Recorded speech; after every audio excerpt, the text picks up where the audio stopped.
Hello everyone, this is Jafar tech Kannada ಸತ್ಯ ಮಾಹಿತಿಗಾಗಿ. ಸ್ನೇಹಿತರೆ, ನಮ್ಮ ಚಾನಲ್ಗೆ ಸ್ವಾಗತ. ಸ್ನೇಹಿತರೆ, ಇವತ್ತು ನಾವು ಪಿ ಡಿ ಎಫ್ನಲ್ಲಿ ಒಂದು ಫೈಲ್ನಲ್ಲಿ ಇರುವಂಥ ಪೇಜಸ್ಗಳನ್ನ ನಾವು ಹಿಂದೆ ಮುಂದೆ ಅಥವಾ ಒಂದು ಆರ್ಗನೈಸ್ ಮಾಡೋದು ಹೇಗೆ ಅಂತ ಚರ್ಚೆ ಮಾಡೋಣ, ಅಥವಾ ರಿಅರೇಂಜ್ ಮಾಡೋದು ಹೇಗೆ ಅಂತ ಚರ್ಚೆ ಮಾಡೋಣ. ಅಂದರೆ ಎರಡನೇ ಪೇಜಲ್ಲಿ ಇರುವಂಥ ಒಂದು ಪೇಜ್ನ ಮೊದಲ ಪೇಜಿಗೆ ಅಥವಾ ಮೊದಲ ಪೇಜನ್ನ ಥರ್ಡ್ ಪೇಜಿಗೆ ಈ ರೀತಿ ಏನಾದರೂ ರಿಅರೇಂಜ್ ಮಾಡಬೇಕು ಅಂದರೆ ಯಾವ ರೀತಿ ಮಾಡೋದು ಅಂತ ಸಂಪೂರ್ಣವಾಗಿ ಇವತ್ತು ಹೇಳ್ತೀನಿ. ಹಾಗೆ ನಮ್ಮ ಚಾನಲ್ಗೆ ಮೊದಲು ಬಂದಿದ್ದರೆ ದಯವಿಟ್ಟು ನಮ್ಮ ಚಾನಲ್ನ ಸಬ್ಸ್ಕ್ರೈಬ್ ಮಾಡಿ ಮತ್ತು ಪಕ್ಕದಲ್ಲಿರುವಂಥ ಬೆಲ್ ಐಕನನ್ನು ಪ್ರೆಸ್ ಮಾಡಿ ನಮ್ಮ ತಂತ್ರಜ್ಞಾನ ಆಧಾರಿತ ಬೃಹತ್ ಕುಟುಂಬದ ಸದಸ್ಯರಾಗಿ. ಅಂದರೆ ಇಲ್ಲಿ ಒಂದು ವೆಬ್ಸೈಟ್ನ ಹೇಳ್ತೀನಿ. ಆ ವೆಬ್ಸೈಟ್ನಲ್ಲಿ ಹೋಗ್ಬಿಟ್ಟು ನಾವು ಫ್ರೀಯಾಗಿ ನಾವು ಈ ಒಂದು ಪ್ರೊಸೆಸ್ನ ಮಾಡ್ಕೋಬಹುದು. ಯಾವುದೇ ಒಂದು PDF ಫೈಲ್ನಲ್ಲಿ ಇರುವಂಥ ಪೇಜಸ್ಗಳನ್ನ ಚೇಂಜ್ ಮಾಡ್ಕೋಬಹುದು. ಐದನೇ ನಂಬರ್ ಇರುವಂಥ ಪೇಜಸ್ ನಾವು ಮೊದಲ ಪೇಜ್ಗೆ ತರಬಹುದು, ಅಥವಾ ಯಾವುದೇ ಪೇಜಸ್ನ ನೀವು ಏನಾದರೂ PDF ಕ್ರಿಯೇಟ್ ಮಾಡ್ತಿರ್ಬೇಕಾದ್ರೆ ನಿಮ್ಮ ಒಂದು PDF ಪೇಜಸ್ಗಳು ಹಿಂದೆ ಮುಂದೆ ಆಗಿದೆ, ಏನಾದರೂ ಪ್ರಾಬ್ಲಮ್ ಆಗಿಬಿಟ್ಟು ಅಂದರೆ ಅಂಥ ಸಮಯದಲ್ಲಿ ಈ ಒಂದು ಸೈಟಲ್ಲಿ ಬಂದುಬಿಟ್ಟು ನೀವು ಆ ಒಂದು ಪೇಜಸ್ಗಳನ್ನ ಕರೆಕ್ಟ್ ಮಾಡ್ಕೋಬಹುದು. ಇಲ್ಲಿ ನೋಡಿ, ಮೊದಲು ಆ ಒಂದು ಸೈಟ್ನ ನಾನು ಪ್ರತಿಯೊಂದು PDF ಬಗ್ಗೆ ಮಾಡಿರುವಂಥ ಪ್ರತಿಯೊಂದು ವಿಡಿಯೋನೂ ಕೂಡ ಅದೇ ಸೈಟ್ನಿಂದ ಹೇಳ್ತೀನಿ ಸ್ನೇಹಿತರೆ. ಅದು ಫ್ರೀ ಇರುವಂಥದ್ದು ಮತ್ತು ಅದೇ ರೀತಿ ತುಂಬ ಈಸಿ ಆದಂಥ ಪ್ರೊಸೆಸ್ನೂ ಇದೆ ಸ್ನೇಹಿತರೆ.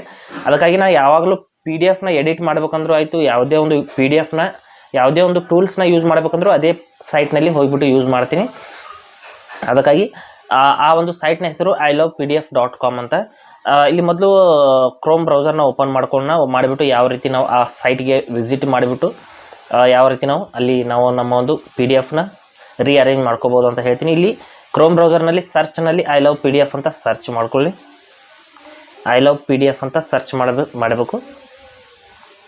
ಈ ರೀತಿ ನೋಡ್ಬೋದು, ilovepdf.com ಅಂತ ನೇರವಾಗಿ ಸರ್ಚ್ ಮಾಡಿದ್ರು ಬರುತ್ತೆ. ನಾನು ನಿಮಗೆ ಈಸಿ ಆಗಲಿ ಅಂತ ಈ ಒಂದು ಪ್ರೊಸೆಸ್ನ ಈ ರೀತಿ ಹೇಳ್ತಾ ಇದ್ದೀನಿ. ilovepdf.com ಅಂತ ಸರ್ಚ್ ಮಾಡಿದರೆ ನೇರವಾಗಿ ವೆಬ್ಸೈಟೇ ಓಪನ್ ಆಗುತ್ತೆ. ನೋಡಿ, ilovepdf ಅಂತ ನಾನು ಇಲ್ಲಿ ಒಂದು ಸರ್ಚ್ ರಿಸಲ್ಟ್ನಿಂದ ಈ ಒಂದು ವೆಬ್ಸೈಟ್ ಮೇಲೆ ಕ್ಲಿಕ್ ಮಾಡಿಬಿಟ್ಟು ವೆಬ್ಸೈಟ್ನ ಓಪನ್ ಮಾಡಿದ್ದೀನಿ.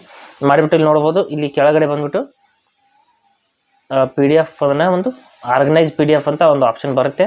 ಅದ್ರ ಮೇಲೆ ಕ್ಲಿಕ್ ಮಾಡಿಬಿಟ್ಟು ನಾವು ಇಲ್ಲಿ ಸೆಲೆಕ್ಟ್ PDF ಫೈಲ್ ಅಂತ ಸೆಲೆಕ್ಟ್ ಮಾಡ್ಕೋಬೇಕು. ಸೆಲೆಕ್ಟ್ PDF ಫೈಲ್ ಅಂತ ಕ್ಲಿಕ್ ಮಾಡಿದ ನಂತರದಲ್ಲಿ ಇಲ್ಲಿ ಮೀಡಿಯಾ ಪಿಕ್ಕರ್ ಮೇಲೆ ಕ್ಲಿಕ್ ಮಾಡಿಬಿಟ್ಟು ನಮ್ಮ ಫೈಲನ್ನು ಓಪನ್ ಮಾಡ್ಕೋಬೇಕು. ಈ ಒಂದು ಫೈಲ್ ಇಲ್ಲಿ ಒಂದು ಫೈಲ್ನಲ್ಲಿ ಇಲ್ಲಿ ಡಾಕ್ಯುಮೆಂಟ್ ಅಂತ ಏನಿದೆ ಈ ಒಂದು ಡಾಕ್ಯುಮೆಂಟ್ನ ಸೆಲೆಕ್ಟ್ ಮಾಡ್ಕೊಳ್ಳೋಣ. ಮಾಡಿದ ಮೇಲೆ ನಮ್ಮ ಒಂದು ಎಲ್ಲ ಫೈಲ್ಗಳು ಅಥವಾ PDF ಡಾಕ್ಯುಮೆಂಟ್ಗಳು ಇಲ್ಲಿ ಓಪನ್ ಆಗುತ್ತೆ.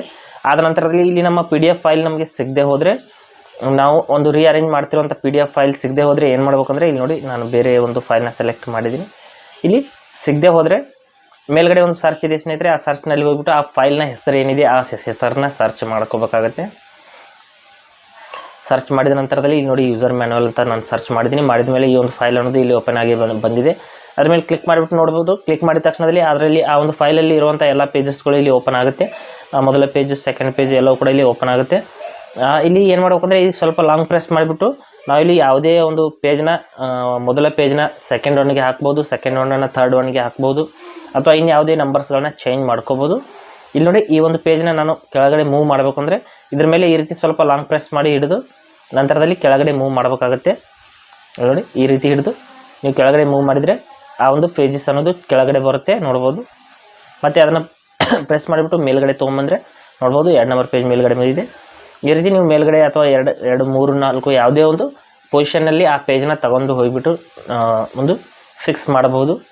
ಇಲ್ಲಿ ನೋಡಿ, ಹಿಡಿದ್ಬಿಟ್ಟು ನೀವು ಸಂಪೂರ್ಣವಾಗಿ ಕೆಳಗಡೆ ಈ ರೀತಿ ಸ್ಕ್ರೋಲ್ ಆಗುತ್ತೆ. ಸ್ವಲ್ಪ ಡೌನ್ ಮಾಡಿ ಹಿಡಿದ್ರೆ ನೀವು ಯಾವುದೇ ಪೇಜಲ್ಲಿ ನೀವು ಯಾವುದೇ ಪೇಜ್ನ ಒಂದು ಪಕ್ಕದಲ್ಲಿ ಇದನ್ನು ನಾವು ಪ್ಲೇಸ್ ಮಾಡಬಹುದು.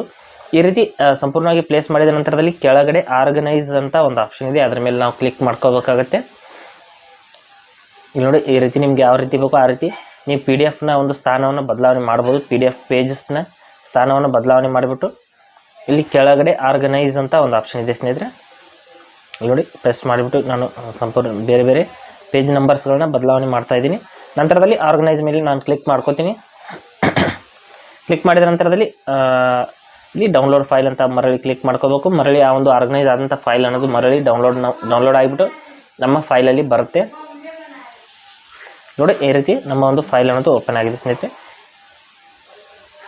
ನೋಡಿ, ನಾನು ರಿಅರೇಂಜ್ ಮಾಡಿರುವಂಥ ಫೈಲ್ ಅನ್ನೋದು ಓಪನ್ ಆಗಿದೆ.